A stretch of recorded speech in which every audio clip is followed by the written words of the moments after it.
What's up, everyone? I'm Justin, and I want to thank you for taking the time out of your evening to join us for LGBT Outdoors Live. We are so glad that you are here, and we have our live chat going. So jump in the chat, let us know where you're watching from. If you have any questions as we get into this for either me or our guest, Ross, feel free to post those up there, and we will get to those as well.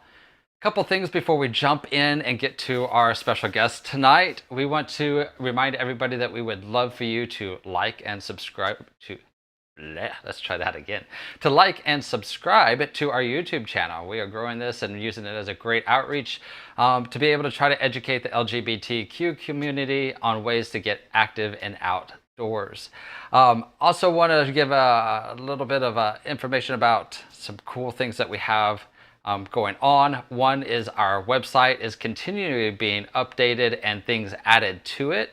It's lgbtoutdoors.com. If you go to it, you're going to see a lot of resources such as our blogs. If you are interested in participating and doing a blog for us, reach out to us. We also have our online directory, which is a great resource for anyone looking for LGBT-friendly outdoor companies and organizations to get involved with. Our Facebook group is growing like crazy. We started off with the Instagram, but we wanted a way for people to connect more. So it's facebook.com/groups/LGBT Outdoors is the main one. And we have a few others that are popping up that you can learn about either on our website or in the main group. So let's jump in with our guest tonight, all the way from Vancouver. Jackson joins us to share his love for hiking as well as tips and tricks for backpacking and camping. I could tell you a little more about him, but I think I'd rather just show you. Check this out. Gay man walking. Also, the guy Kevin yesterday noticed that when he picked up my sock that fell, and I just want to show you that this is a true hiker sock, but the end is so solidified with gunk and sweat. He's like, "Oh, these are holding their shape." Oh, brilliant. Oh, yes, that's where I am. Cool. Good, so informative. I was looking through the trees at the bottom of the hill and I saw this like blue square. Someone set up a tarp. I wonder what's happening. And then I'm 5 minutes into the walk and I didn't see any tarp and I realized, oh, I was looking at the sky through a square in the trees. Okay, there's no paddle under there. Can I use a shovel? I think I'm supposed to be lower. Let's see. I don't think this works. Ooh, I'm turning into the reeds. Ugh. All right, I looked at the map and I kind of used the creek to decipher which way to go, and I hope this is right. Well, I've got up the hill and it ends. Okay, well, wow, I don't know how to read maps. Wow.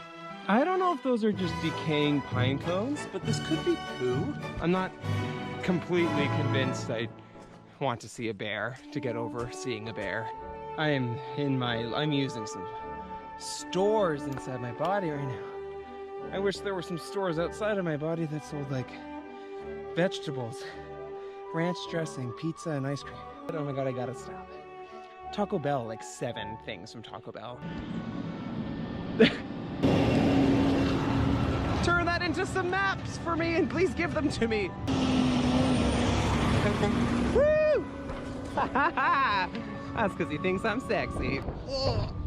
Fuck, I forgot to breathe. I thought it would be easier to just run through the cobwebs today instead of just lightly walking through them. Oh my god, that was a mistake. I'm glad I filmed that so you all know how to not do what I just did. Ross! Welcome! Hi, that's great. Thank you, hi. I think guests that are viewing is in for a real treat tonight with a lot of laughing. So I know my mom and dad right now were like, "Oh, we grew that child." They just watched that. They're like, "Oh, oh, that is so funny." Let's just jump into this. First of all, tell us a little bit about you. Having me. Absolutely. We're so glad you're here. Tell us a little bit about your background, maybe share a little bit about your coming out story, and let us get to know you a little bit. Amazing. Um, it's amazing because my best friend who I came out to like first is literally like 10 feet away in that bedroom right now. And we have just a funny story of that. But cool. Hi, I'm Ross Jackson. I make mistakes in the woods, as you just saw, which is actually funny because when I was watching it, a part of me goes like, "Who is this person?" And then like, "Oh, that's me." But anyway, sometimes you're just like, "Did I actually do that?" But there is like lack of water and lack of sleep and lack of food that has something to do with it, right, guys? So, Sure. as most people know. But cool. So yeah, I guess I could start with I was born December 11th, 1990, and my social insurance number is. I'm just kidding. Imagine. Let's not go that But detailed. oh, you better like rein me in though. That's like number one. But as you probably already know, we chatted before. But essentially, I grew up kind of like a normal childhood in terms of comparing it to other stories I've heard from other LGBTQIA plus community members in terms of the normalized, like the government puts you on this path and we're going to celebrate straight culture and make acceptance for gay culture when we want. And I kind of like fit the mold being on the top of the pyramid in terms of privilege within our community, as well as I'm a very outspoken, bubbly person who you couldn't stop from doing anything, no matter how much my parents tried to keep me doing piano and scouts and basketball and all the things I didn't want to do. So when it came around to being like, oh, let's discover my sexual orientation, I kind of lucked out in the fact that I went to, because of the privilege in which I'm born into, very much so. And I'm also extremely grateful for my parents for working so hard to make our lives so much better because I have 4 siblings and we're from a really jumbled family, which I could talk about later. But essentially, growing up in like a small community and not feeling the hardships that lots of my friends and other members have felt is amazing. And when I was younger, I used to be like, oh, cool, like this is what it's like for everyone. So I went to an arts integrated high school. I was the valedictorian of my high school, and I went instantly after school into college for cooking because I just knew what I wanted to do and started traveling when I was 18. And it was during that summer of traveling when I moved from Toronto, where I was raised, to the Rocky Mountains, which is very far because Canada's really big, guys. I don't know if you know. And anyway, I came out there to a lot of friends just because I'm like, oh, the BTW, I'm gay now. And it just seemed, it made sense. Obviously, there are huge elements of shame. And that's why it's so complicated when you're young, because for me, before 16 or 17, I hadn't gone through puberty yet. So coming out of the closet was something I had to mix into the idea of even like feeling attraction for people. So you're just like learning it all at the same time. So it was inherently harder for me compared to my straight friends. No matter how much I can tell them, it just would be objectively harder for someone to go through both of those things at the same time. But coming out early, very much like just like clean slate. Also, I was by the age of 3 had 10, if you count not marriages, grandparents. So I remember my mom when I came out at 18. Yeah, it's a crazy story. Wow, But yeah. she's like, I'm just going to email your grandparents and some family. And I was like, yeah, do it. It's just so much better. So they come out for me. So that was like also my privilege. So yeah, coming out was Wow. actually like great. And that's my story. That's it. That's awesome. I'm glad for you. The more I hear stories like that, the happier it makes me. And I think that we are changing in culture and times. And so that's Oh awesome. yeah, for sure. So tell us a little bit. Obviously, you're a gay man that likes to walk, but what other Yes. outdoor activities do you like to do? And what is Oh, it like in Canada? Like, and we can let's throw this in there too. You lived in was it Britain for 10 yeah. years? I lived in London and Brighton on and off for like 10 years. And so what's it like? Okay, let's break this down. Outdoor activities that you like. What is it like doing those outdoor activities in Britain and Canada? Oh yeah, there are differences I've seen so far, for sure. So I, as you know, like walking. I put it in my title just kind of as a, oh, like you know what you get. And I wouldn't even call it hiking because I am that long distance walker that likes to go on road walking because I can just practice my dance routine to Focus by Ariana Grande perfectly without being distracted by nature. I haven't seen So, that video yet. oh, I have to go now. No, I'm kidding. But it's I yeah, so essentially like doing the walking side of things came out of me, like I said, being really privileged back in Toronto, being able to go to the cottage, which I guess is you could just say it's like a smaller house in the middle of the woods, generally on a lake. So I was able to experience a lot of outdoor activities. And my parents are hugely keen on the outdoors. I never knew that. I just thought that was normal until I would talk to my friends and they'd be like, oh yeah, no, we never really went canoeing or kayaking and stuff. So for me to do all that stuff, I don't remember like liking walking. I just remember like not liking that stuff. And it wasn't like oh, I hate this. It was more just like, I just really want to walk. So that's what I do. And I also run, which is just like fast walking because sometimes I don't have time because I'm working a lot. Fair enough. Fair enough.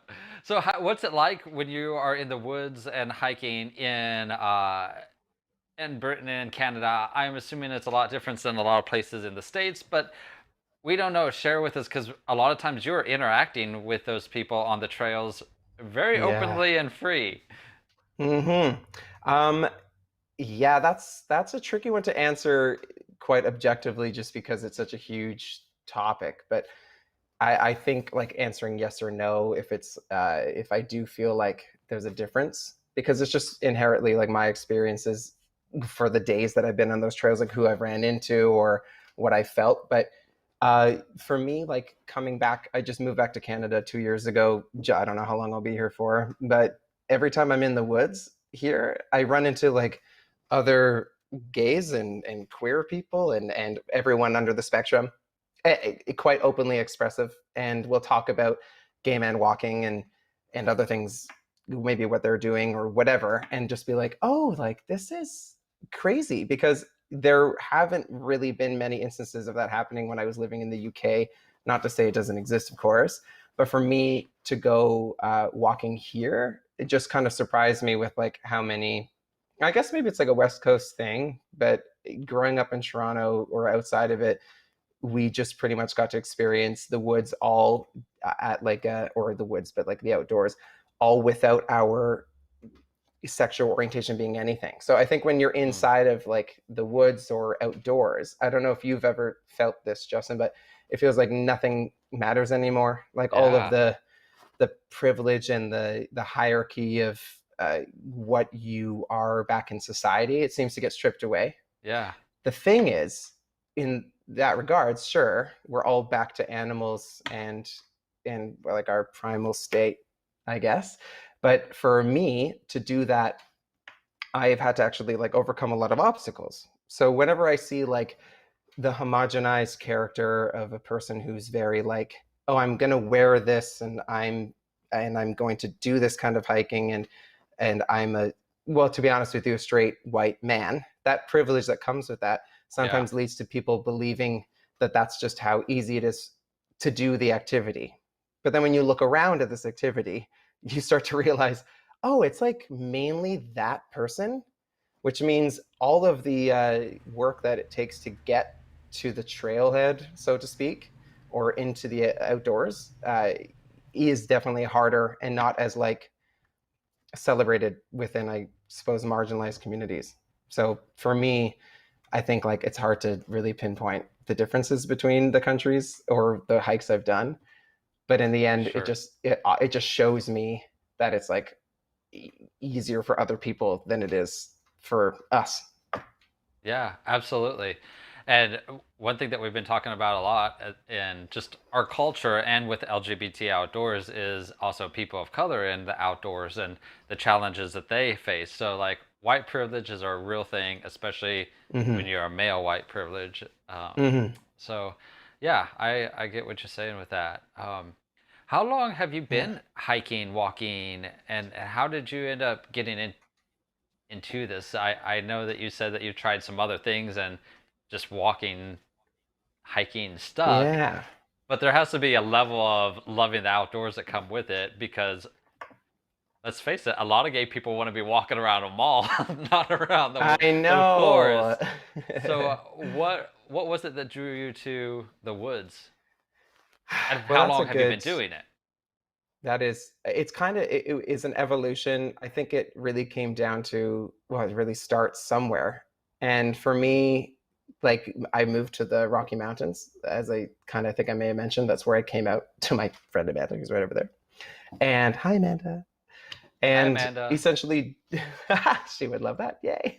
If I could hear her, she's probably saying hi back. Shout out to But Amanda. oh, that makes so much sense. But me and her just going there seemed quite easy when it was like an idea. We're like, oh, let's just like move to the Rocky Mountains in the summer and not go home and not know what we're doing and kind of jump into the unknown, so to speak, and just like beat all of these obstacles in our way to get there.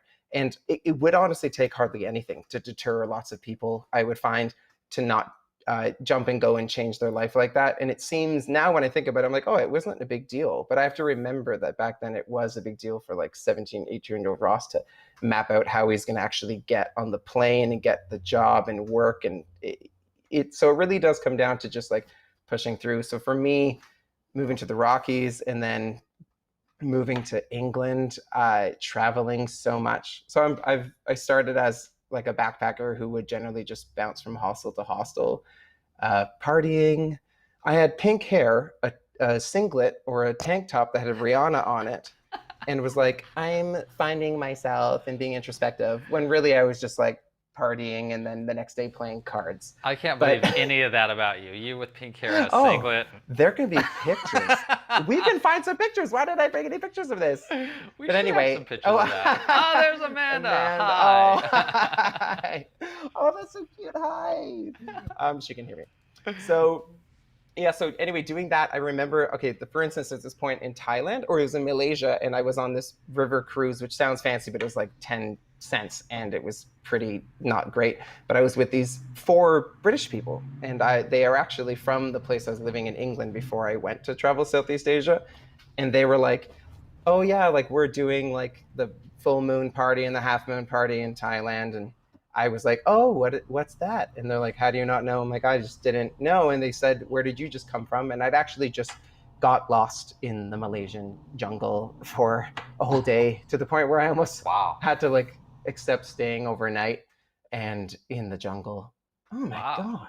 I'm sorry, Mom and Dad, I think you know about this story, but if you don't, I'm alive and well. It's okay. He But survived, Mom and Dad. I survived. But I just remember that, like those moments, and there's 100 of them, just being like Wow. so in my brain forever. And I think realistically, when I look back at my travels, I remember having almost too much conviction when I was younger, telling everyone like, oh, you have to do this and you have to travel and you have to go get lost in the Malaysian jungle. But when I hit about 25, I realized, oh, it's actually just what I like to do. So I'm just going to just enter that world without trying to, I don't know, push people to do it as well. Because I think the best thing you can do is take hold of what feels like authentic and real, and just go with that. So it was about 5 years ago when I was like, let's just cut the partying and the pink hair and the Rihanna t-shirt and just go do the Malaysia thing, but this time bring a map. So A map could be helpful, for sure. yeah, But, just a wee bit. Maybe not necessarily the getting lost in Malaysia part, but there's a part of me that really thinks like everybody should experience international travel and realize what it is like in other places. Like a big passion of mine is Africa. I've been to Africa a number of times, and I would Nice. love to say everybody should go to Africa with me. And maybe that isn't for everybody, although it would totally change your life in an amazing way, I believe. But I think that getting out and traveling internationally would do, especially America, a Oh lot yeah, of totally. good. Yeah, well, I think there's something happening like right now in the world where we can't like do that. I don't know if you've heard about it. Well, I have. Just a bit. Yeah, exactly. But Hopefully that's not that's going to stick stopping around people from forever. It's a doing good that. time to be planning those trips then, you know? Totally. Or even So, just be grateful for what you may have done. But I absolutely. understand what you're Yeah. saying. Like there is that bit of, oh, everyone should travel and everyone should go and see the world.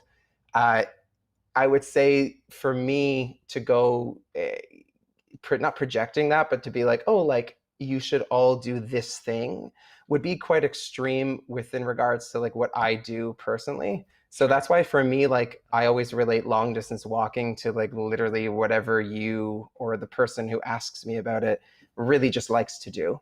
So Yeah. sure, Yeah. travel to Cuba, do whatever you wanted to stay at that resort. I mean, I don't think Yeah. Americans can go to Cuba unless you can now. I don't know. But Well, I don't know because with of the history. pandemic. No, Oh no, not with that. we could, but now I Oh, think we're only limited to, I could be wrong, but at this time, I think like 11 countries we can go to or something like that. wow. So there's not a lot of places we can't go right No, now. definitely not. Not for us too. I mean, we've got Yeah, so much to explore here, which is actually kind of nice right, which is in awesome. terms of being forced to. Yeah, because there's a part of me that wants to whinge or complain and be like, oh, I want to like get on a plane and go hike somewhere else. But then I just Google Map where I am and zoom out and just see nothing but trails. And I'm like, oh, I could do that for a little Yeah, bit. yeah. Speaking of trails, is there any trails that I bet it's probably hard to have a favorite because you've been on so many around the world. But is there any like specific trails that you're like, this is one of my top trails that I love doing? And for people that do like walking, hiking, I highly recommend this one. Yeah, I would say specifically for me, I think living in the UK, I didn't really understand like why I was there at first, because the life in Canada, based on what I've seen and also what I've experienced and what my friends have and family who've moved, is a little bit. You could just get a bit more in Canada in terms of the path that a lot of people want to go with a career in the house and the family and such.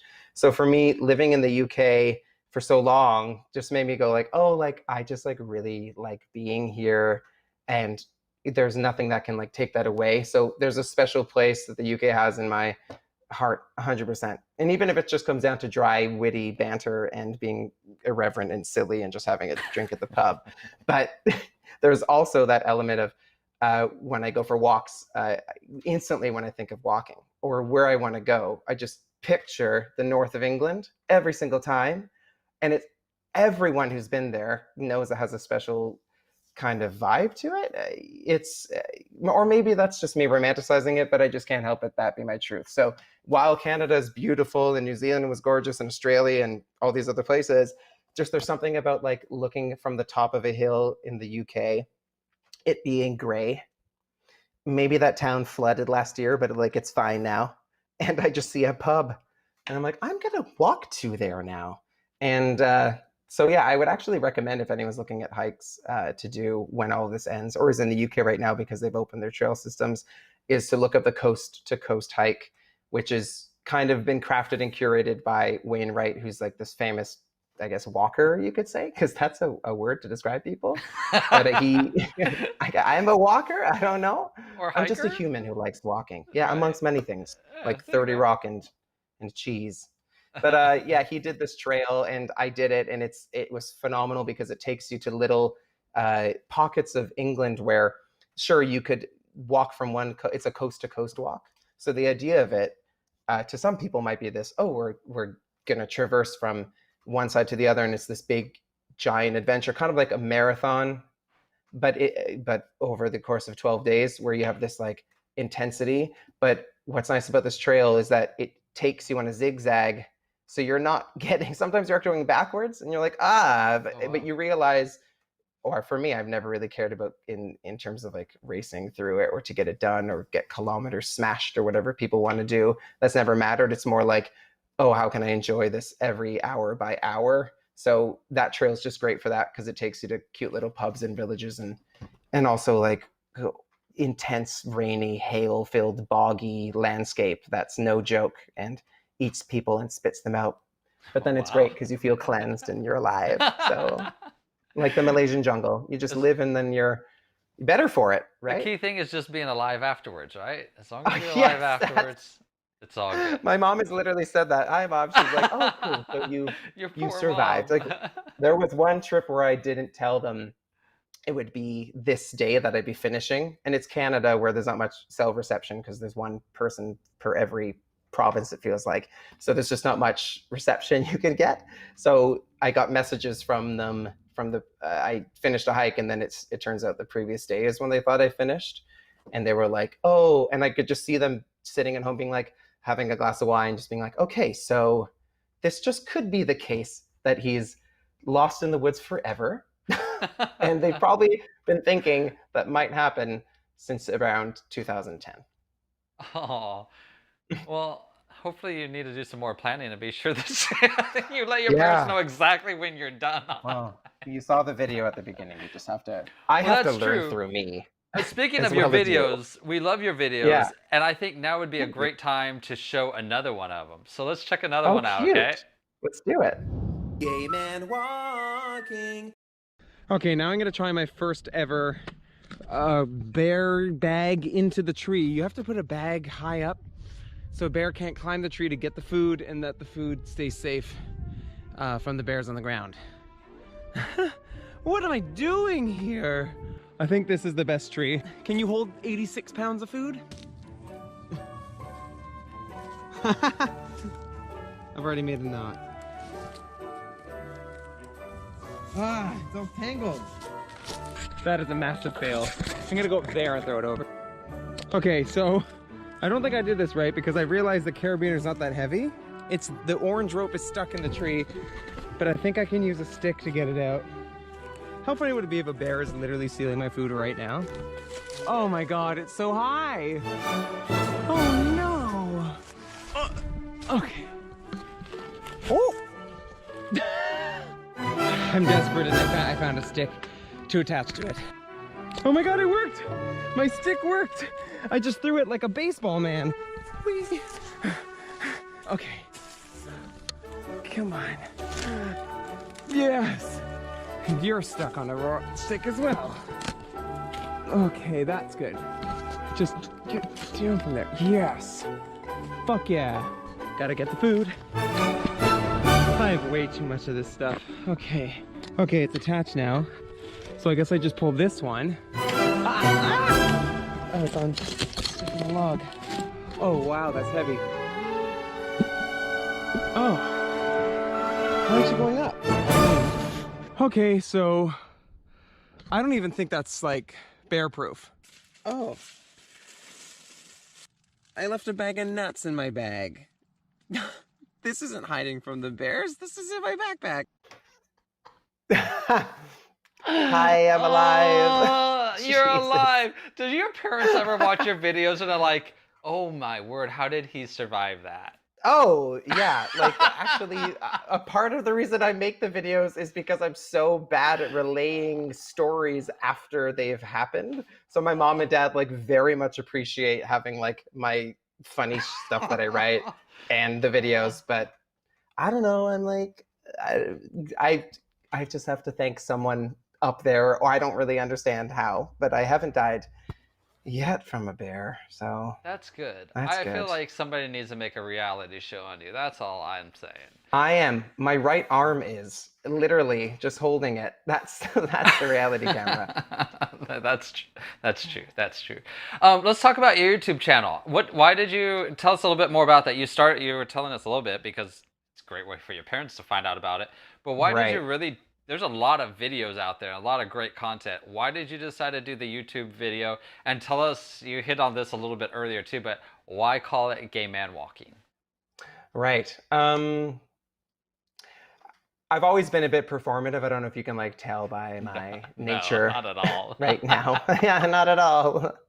So I think I couldn't shy. I just can't shy away from that.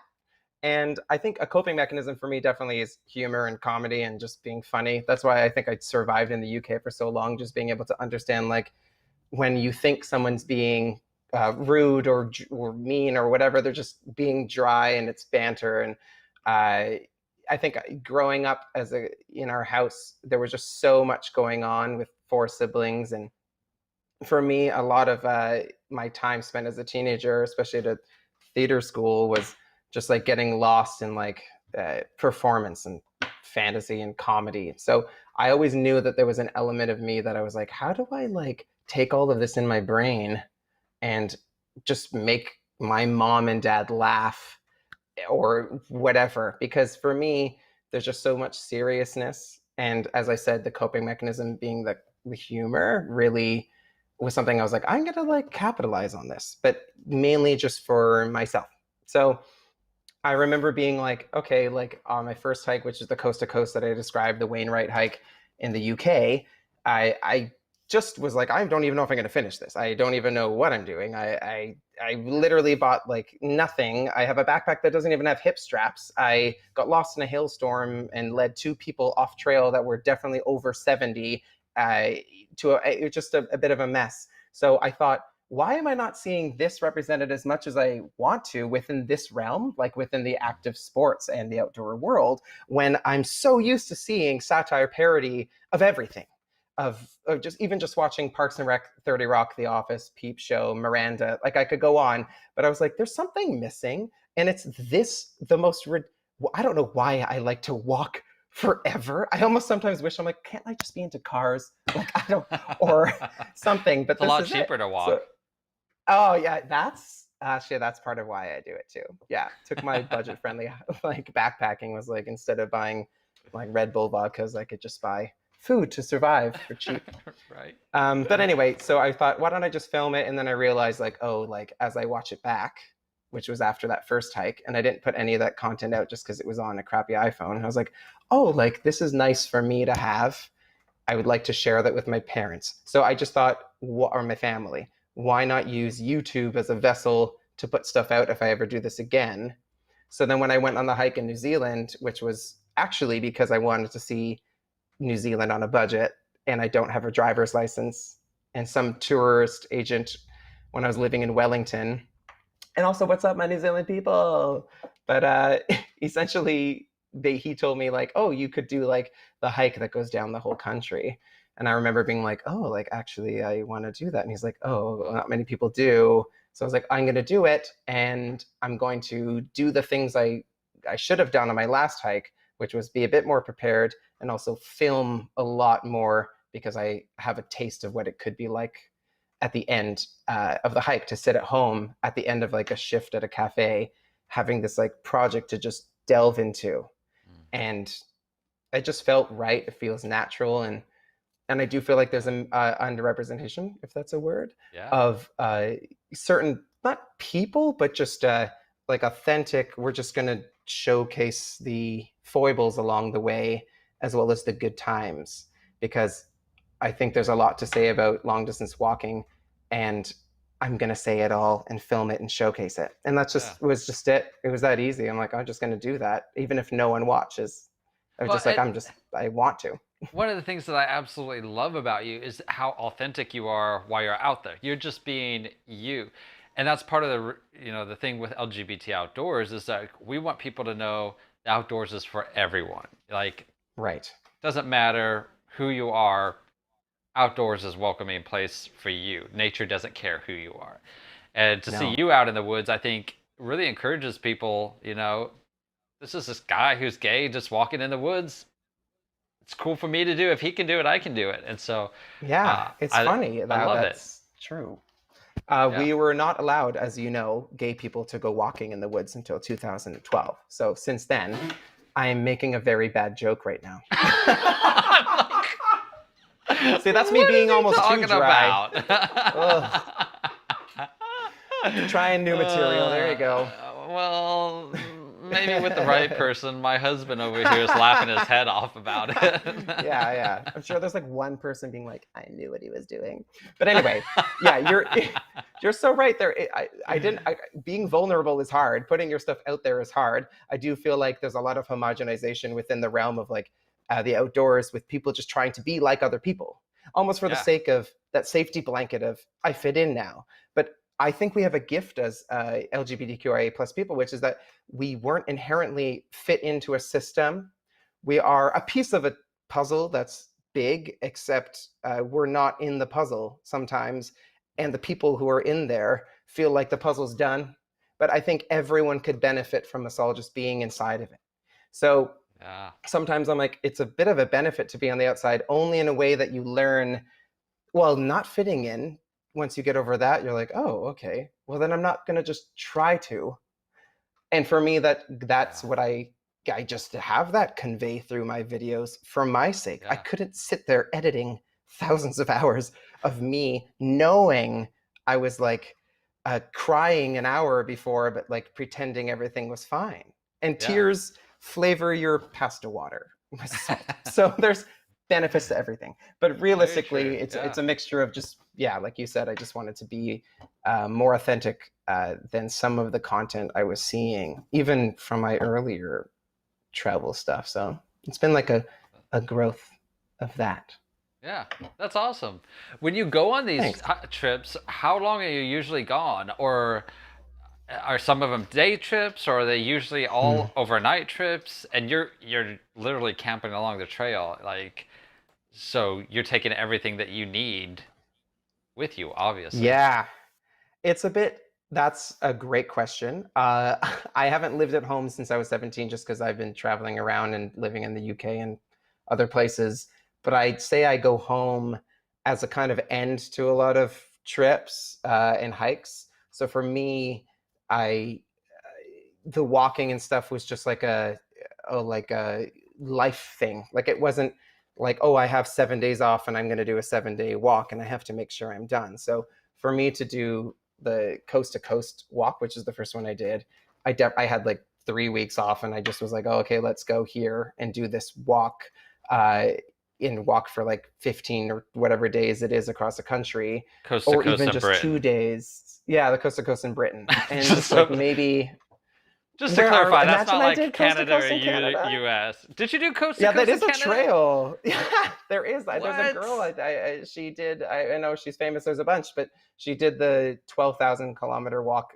It's literally this shape because it goes like not only across, but you have to go up to. We have these cold places called the Cool. territories in the north where you walk on this trail. I thought Canada But anyway, was the that's. cold place. I know. Hey, it's. Hey, we're in Texas here, so. I know. True. Oh, yeah, that heat. But for me to go on these walks has always just been a mixed bag. Like the one in New Zealand was 107 days of walking. I could have given up on day like 6 and been like, I'm going to go to Bali and chill. And that would have just been my authentic choice.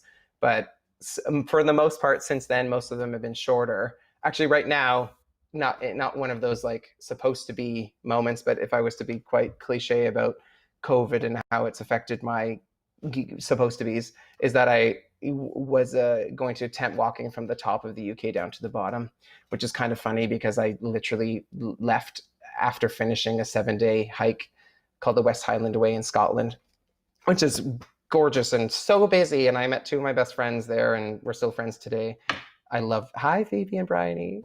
They'll watch this after. I think they're sleeping. I don't know where they are. But anyway, the point is going back to do that was essentially going to be 3.5 months, 4 months of just like camp, like what you said, just camping with all my stuff, or sometimes showing up to a pub and paying £20 to sleep above it.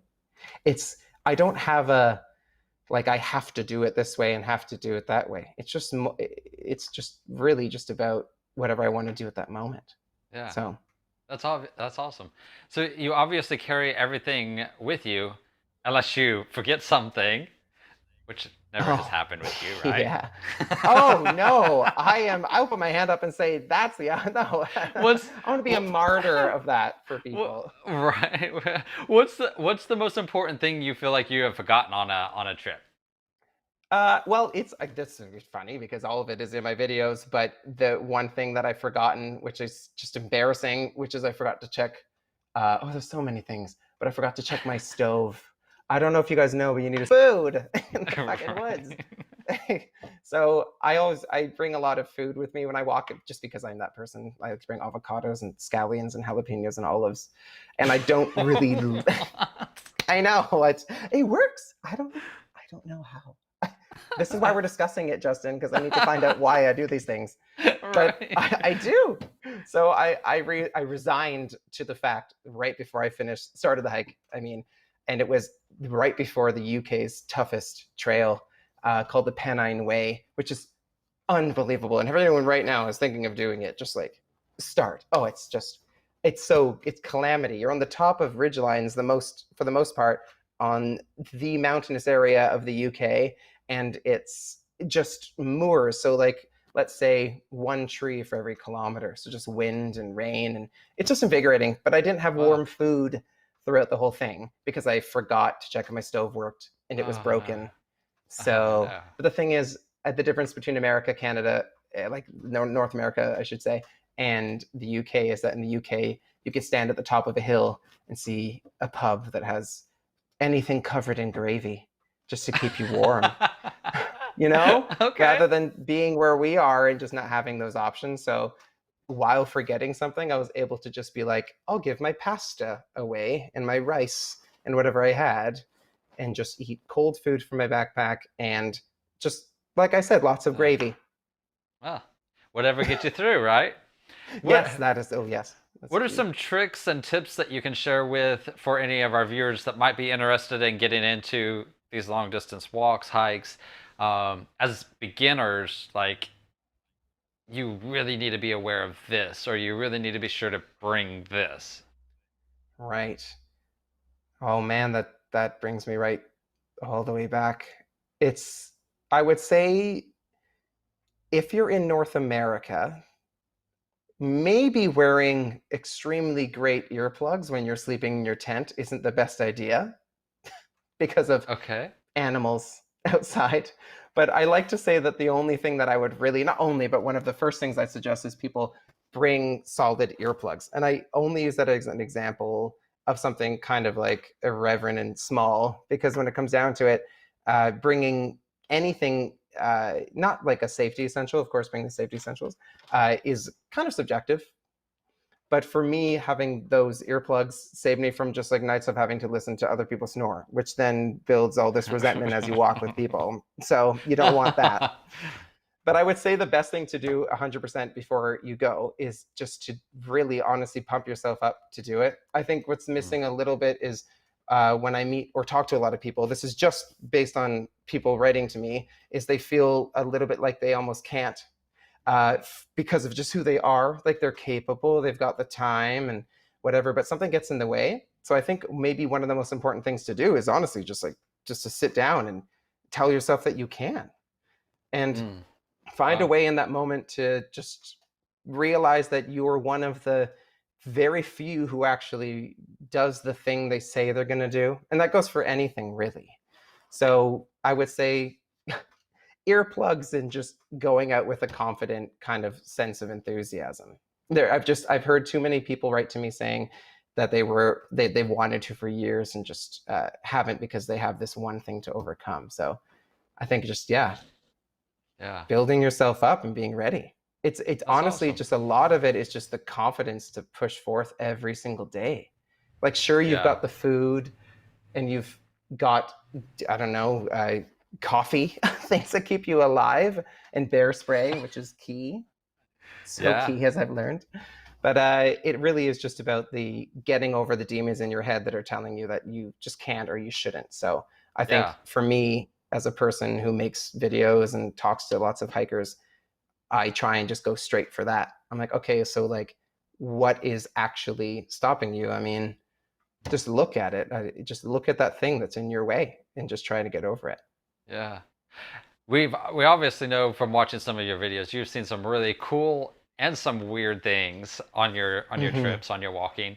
Can you share a little bit about that? Like what would you say maybe is the coolest thing and the weirdest thing that you've seen on the trail? I have a feeling I know what you're going to say about the weirdest, but we'll see. Yeah.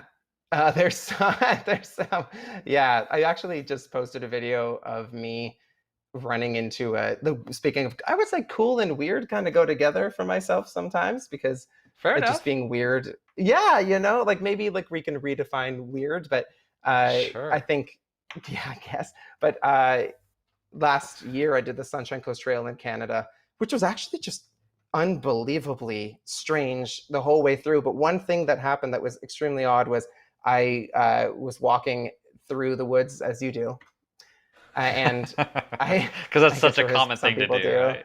Yeah, sometimes I catch myself saying the same thing over and over again. But yeah, so you're on kilometer 18, day 11 of doing nothing but just walking through mud and birds' houses, and they just get mad at you when you walk through. It's like, I'm leaving. Just leave me alone. I'm not going to eat your eggs. I am going. Just leave me the fuck alone.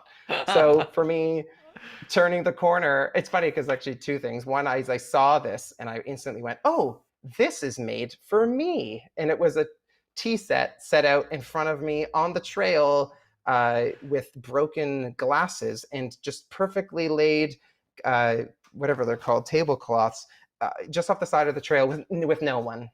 And just, I'm so by myself, like talking to my camera, which I have also, just for you to know, nicknamed Therapist, and it's called Therapist when you plug it into my laptop, because it's a good sounding board because it just looks back at me and says like, yeah, which is what a therapist does. So for me to go in with that camera and just sit down and just be goofy with something goofy, I realized like that's what I'm alive for, which is just this weird stuff. And I mean, and then 2 minutes around the corner were just a bunch of encyclopedias laid out, like a massive, like the ones your gran would have, just the red board, cardboard covered, just there for you to read. I'm like, oh, cool, like spot of reading while I do this trail. So that's definitely one of the weirdest.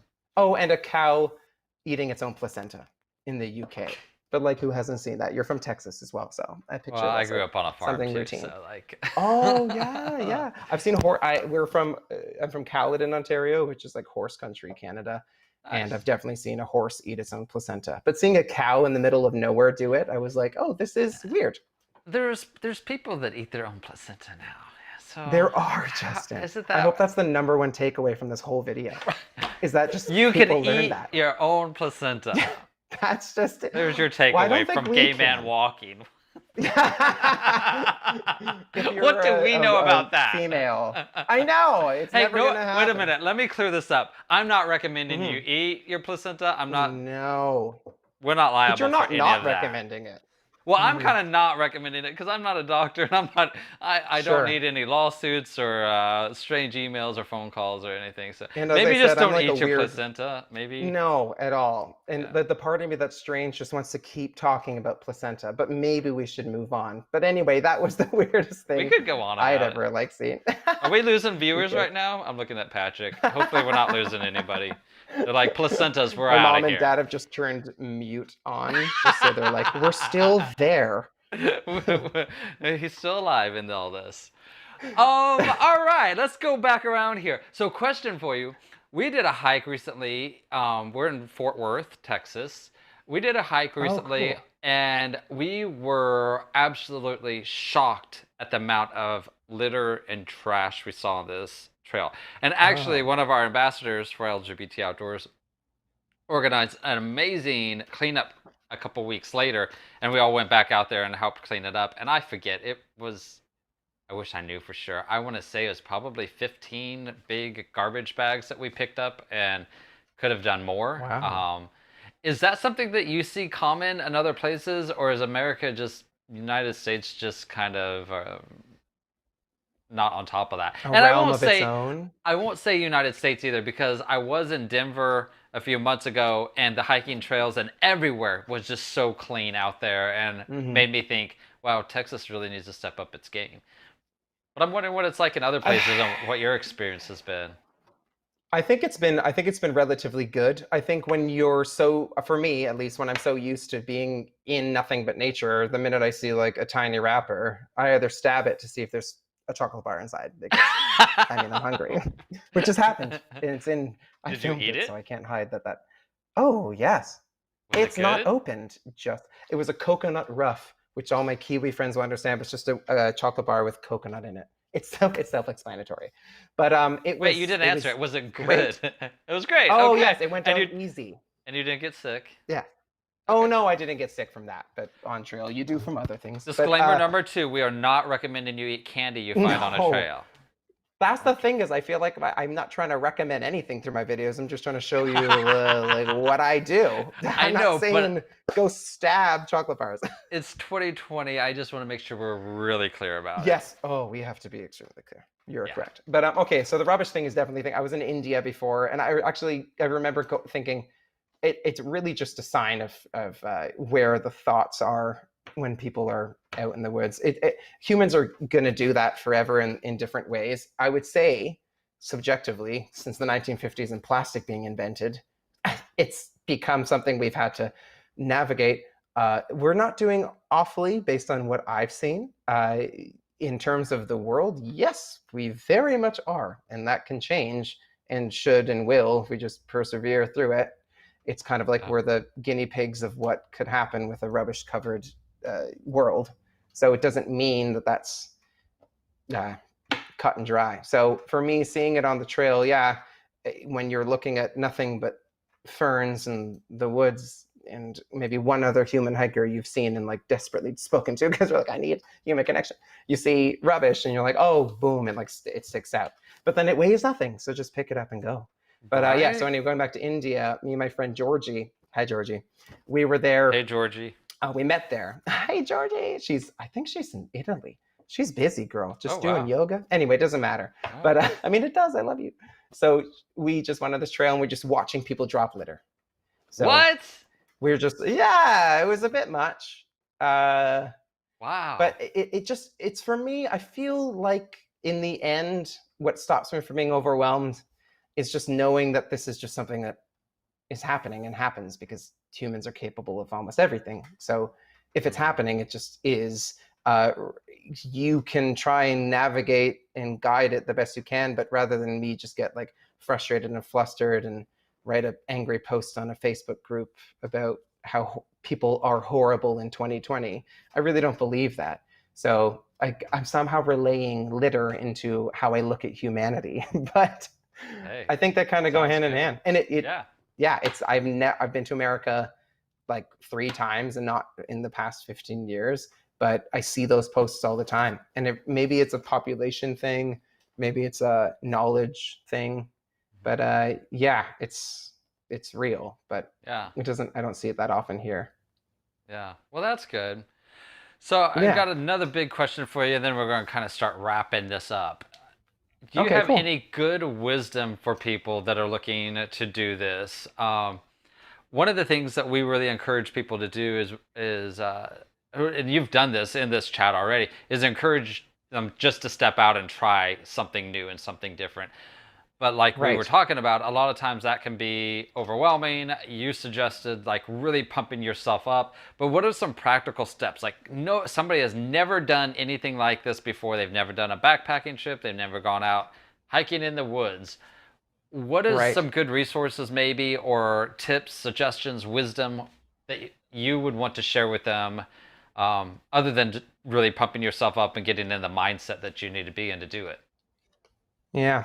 Well, there's definitely something to say about equipment for sure. 100%. It's just, it can be quite overwhelming at first to gather all that stuff together. But when you're doing a long distance walk versus a day hike, you really have to make sure you've got extremely lightweight stuff in terms of it has to be durable. It can be, let's say, for instance, we're talking about backpacks.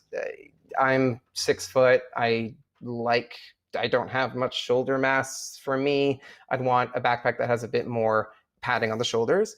I also find that I have stronger legs, so carrying things on my hips are great. So I want to make sure everything fits perfectly around my hips. So you have to actually go for a backpack fitting. So people don't realize that you can actually just go out into your local store that sells outdoor gear and be like, can you put this backpack on me?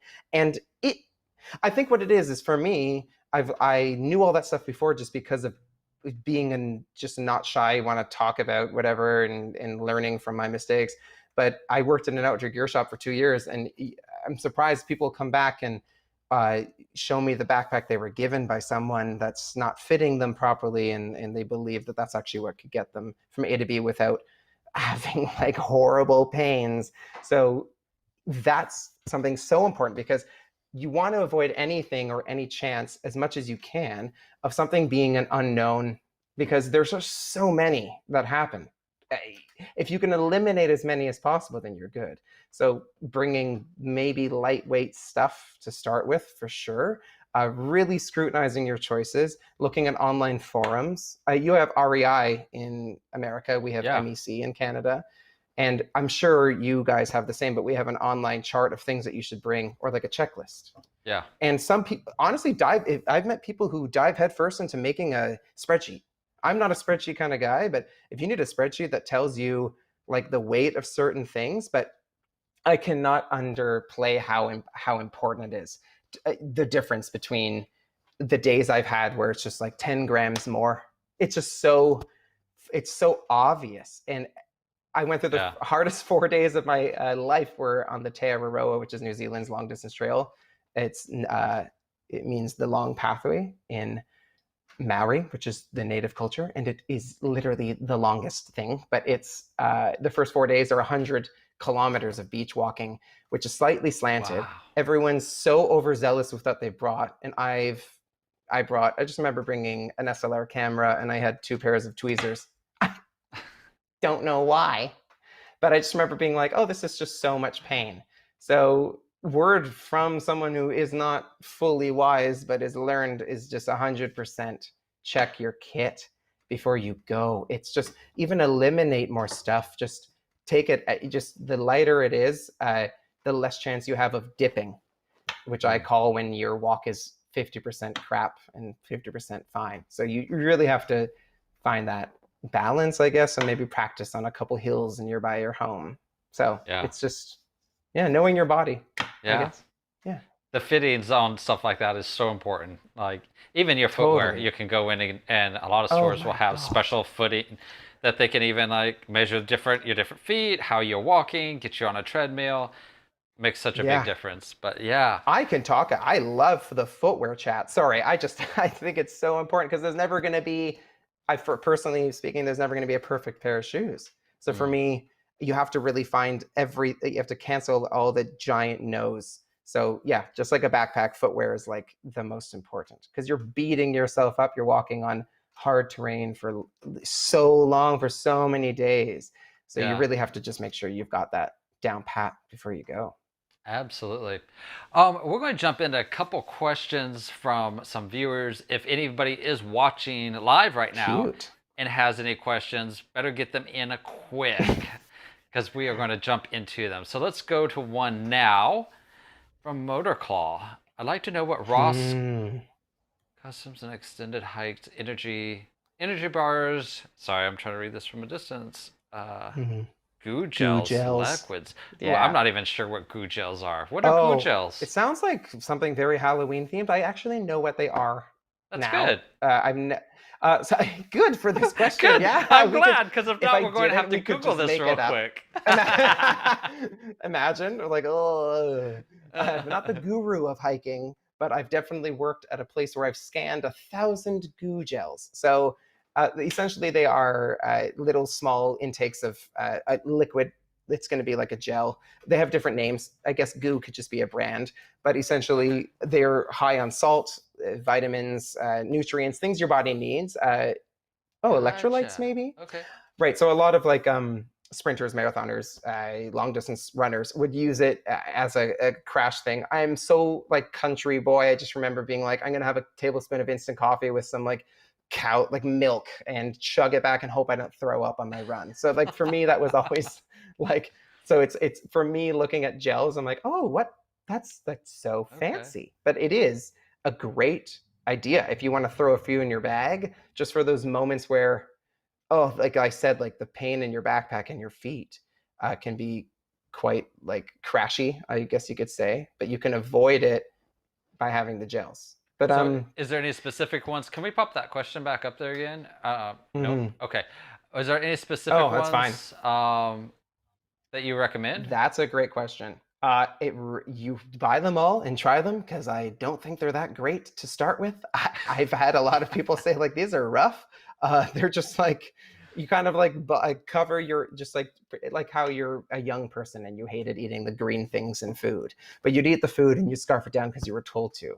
Now you're an adult and you have to do that with something new, and it's the gels. But sponsored by gels. But essentially, Yeah, the strawberry. I think that strawberry, the pink lemonade ones. That's what I sell a lot of. And also, people love the salted watermelon. I don't. Maybe Mm. that's a thing from the South of America. It sounds very Southern It USA. does sound so. Salted watermelon. You guys have your iced tea without even adding sugar. I'm like, what is going on over there? But Wait, what are you talking about? We have really sweet tea in the South. yeah, but you call it sweet tea. If I Yeah, ordered an iced tea there, it would just be bitter cold tea, right? right. Right. I'm like Right. telling you something. Yeah, we don't have that. But anyway, going back to the food thing, I think he was asking me what I eat for energy or the importance. Yeah. I think I'm one of the very few. You kind of, as I walk, you just absorb most people's information about what they actually like to eat, and that's something that's a huge topic for me at campsites. At the end of like day 25, you really find out like who needs to have this and it doesn't need to. Even little things like a tea. So at the end of the day, I'm like, oh yeah, I'd love a tea. Some people in the UK will finish a hike and just crave a pint. So for me, I've been noted amongst lots of my hiking friends that I am like the garburator, actually amongst all of my, including my mother and father, having to feed me and pay for that. But I need a lot of food. So for me, lots of heavy, rich foods. I don't really go down the dehydrated route. So that's not really one of my things. I'm not sure if you're familiar with that, but essentially food that you just add hot water. Yeah. And for me, it's a bit one note. I mentioned earlier I went to culinary school. That has nothing to do with it, but it is a little like just a wee bit, because like sometimes I'll add like this to my meal in front of people, like scallions and jalapenos and some oregano, and my friends will be like, "This is a lot better." I know. While you're out on a trail? So, oh yeah, it becomes Okay. life after like day 50 something for me, or you know, I don't know how to explain it. It's I just get like it, I but want to when you're have a bit more. when you're talking about like watching the weight of your backpack, like scallions, it's not one thing that Yeah, I I imagine you know. throwing that So in there. that's why it's ironic. I think it's one of those hypocritical, and every person's a hypocrite. But for me, I've had moments where I've brought like, let's say, 2 pair of merino wool leggings, and I only needed one. But I would never add that avocado to my backpack if I knew it was going to make me sad while walking. So it's Okay. like, what can I bring? And also like certain things are very lightweight. So yeah, the food for Yeah. me, to answer your question, is like at utmost importance. And I will always bring tomato paste, butter. I do bring pasta, even though it's a bit heavier. But I would suggest, if you're starting a trail, 100%, this is another suggestion, is bring if you're not going the dehydrated route, is 100% bring different amounts of grain products or whatever it is that's lightweight, because there are certain things I didn't know that I couldn't handle before. So I can't have rice, oats, and couscous for more than 10 days, but I could literally eat pasta every single day. So you don't know what you Okay. can handle or what your body can actually deal Yeah. with. Okay. So We you're got out there. another question. Cool.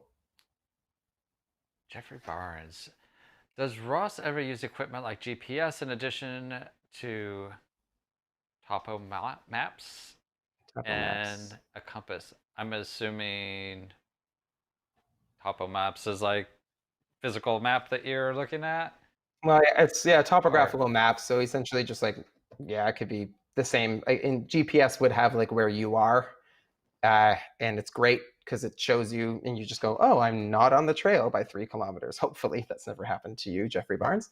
But yeah, so when I first started, definitely not, and also wished I had. In the UK, they have smaller maps you can get, which are A to Z maps, or A to Z, as you would say. But essentially, they do enough. Learning to read specific things like elevation on the hills, and if there's a river to your right, it helps. But no, I actually just bought my first GPS last year and haven't used it yet. And on that note, gut hooks, I believe, unless it's one of those things where I did this walk 4 years ago and it's out of date, but gut hooks is the name of an app you can buy that you can use on your phone, like a smartphone. And it's GPS in a way, because it shows you where you are on a map and also gives you insight into where certain campsites are, and water, and possibly like if someone set up a pie shop at their home in the middle of New Zealand, there will be someone writing a comment saying, go to this place and get a pie from Mary. So it's not only, it's like a combination of GPS topographical maps, and also like community having a conversation. Gut hooks. I think everyone should look it up. But yeah, I would suggest for sure for safety and just for moments I've been in where I've gotten lost, including the first day of the Pennine Way, which is notoriously the hardest day of the UK's Pennine Way. I got lost for 2.5 additional hours just because I took a right. I just read the sign like I do, which is just really fast and with too much enthusiasm for what's next above the sign. I'm like, let's just go. I don't care about the words. I don't know why. We don't need those. Ironically, that same enthusiasm is what turned me around and got me back to the start without even really caring. So yeah, Right. I would say that I don't really use GPS, but I will be now. Mom and Dad, don't worry. I'll be more safe. And if anybody wants more information on those questions or have any other questions, we're going to give your information here in just a little bit so that they can stalk you on Instagram Yes. or wherever. So I think that's going to do it for us tonight. Ross, it has Cool. been a pleasure having you. You're so much fun. Love your videos. So we hope Thank that you you. are able to hit some trails soon in Canada. And yeah, you have a great evening. And Oh, thank you yeah. for being here with us. Thank you so much. It's been an honor. Thank you for letting me talk nonstop. This has been great. Oh, there I am. Wait, hang on 1 second. Oh, I was going to do this in a minute. So my husband's here, so he's running all this, and he's looking at me like, wait. Hello, husband. Hello, husband, Patrick. You want me to do this now? I thought we were going to do this in a minute. I'm so sorry, Ross. We're going to go ahead and give you a shout-out stuff before you get off of here, okay? Cute. Yeah. Oh, so if you want to follow Ross, what you do want to follow Ross, his Instagram is It's Ross Jackson. And then his YouTube link is going to be in the description. His website is itsrossjackson.com as well. So be sure to look those up, especially his YouTube. His YouTube is hysterical, so go subscribe to that. It's amazing. So now, Ross, thank you so much for being here with us tonight. We really appreciate it, and we will talk to you soon. Yay, thank you for letting me ramble. You guys are great. Thanks for doing what you do. Thank you. Have a good night. Thank you, everyone, for tuning in tonight. If you want to learn more about LGBT Outdoors, check out our website. It's lgbtoutdoors.com. You can also find us on Instagram. And we just really want to be able to connect with you and connect you to the great outdoors. Be sure to like and subscribe to our YouTube channel so that we can continue to grow and educate everybody about the great outdoors. Until next time, be kind, be true, and be you.